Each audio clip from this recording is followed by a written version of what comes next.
अस्सलाम वालेकुम। आऊं आहियां एसआर न्यूज़ सां गॾु सूफ़ी मोहम्मद हसन नोड़ियो। नाज़रीन, अॼु असीं तव्हांखे खिवण जे बाबति हिकु अहम स्टोरी ॿुधाईंदा हलूं त खिवण छा आहे, हक़ीक़तूं ऐं बजाए खिवण थियण ऐं करणु हिकु कुदरती अमल आहे।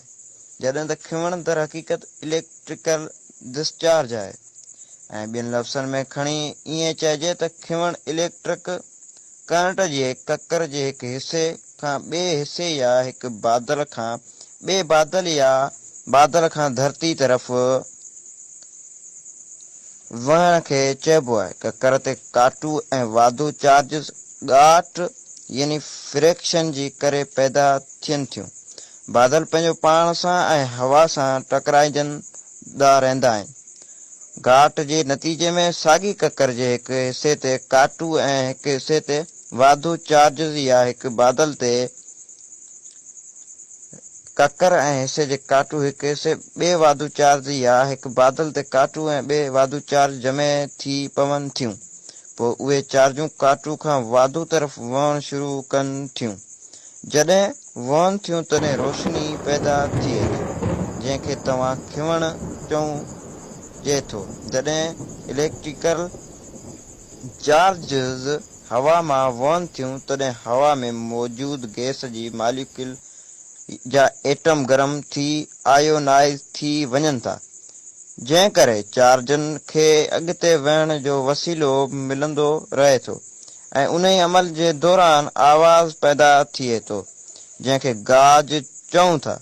बादल जे मथिएं सतह ते वाधू ऐं हेठियनि यानी धरती वारे पासे काटू चार्जी गॾु थियनि थियूं। बादल जे धरती वारे हिसे वारियूं काटू जी चार्जिस ऐं धरती ते वाधू चार्जिस गॾु थियनि थियूं, जंहिं जे नतीजे में बादल ऐं चार्जिस सां गॾु पुण थियनि थियूं। नतीजे में बादल खां चार्जिस करंट जे शिकल में धरती तरफ़ वहण लॻनि थियूं, जंहिंखे खिवण जो किरण बि चऊं था। कुझु हक़ीक़तूं उहे बि आहिनि त खिवण सिज जे सतह खां 5 भेरा वधीक गरम थिए थी।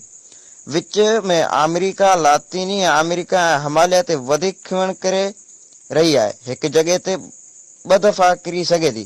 धरती जो गर्मी पद सां गॾु खिवण जे करे किरण जी शरह वधी आहे। मर्दनि ते औरतुनि ते भेट में 5 भेरा वधीक खिवण किरी आहे।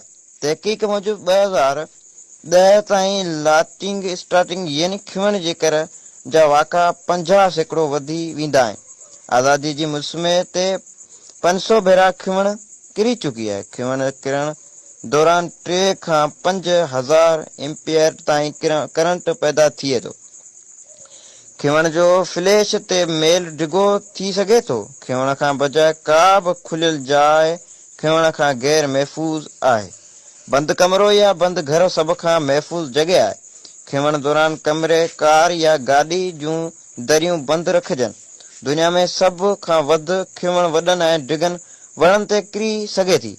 सो जंग में खिवण दौरान वॾनि वणनि हेठि वेहण ख़तरनाक थी सघे थो। दुनिया में ॿिए नंबर ते वधीक खिवण पाणी ते किरी रही आहे। तंहिं करे खिवण दौरान तराई या पाणीअ खां परे चौपाई मार खे बि छॾिजे, पाण बि परे रहिजे। झंग में नंढ न वणनि ते खिवण तमामु घटि किरे थी।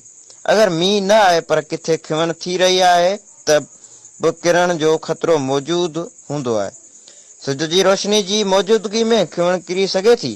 चोटी वारे छटी ते खिवण दौरान ख़तरनाक थिए थो। जीअं त खिवण में इलेक्ट्रिकल करंट आहे, सो बिजली जी मशीन ऐं पसराईंदड़ शयुनि खां परे रहिजे।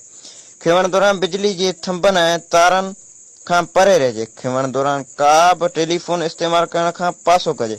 कमरे जी दरी मां मथो कढी खिवण जे मंज़र ॾिसण जी कोशिशि न कजे। अगरि कोशिशि कई त थी सघे थो त पाड़े वारा खिवण जे किरण जो आवाज़ ॿुधनि ऐं खिवण ऊचाई वारे जाइ खे अक्सर टारगेट कंदी आहे। रिपोर्टर सूफ़ी मोहम्मद हसन नोड़ियो, एसआर न्यूज़ कलोई। वधीक मालूमात लाइ विज़िट कंदा फेसबुक पेज SR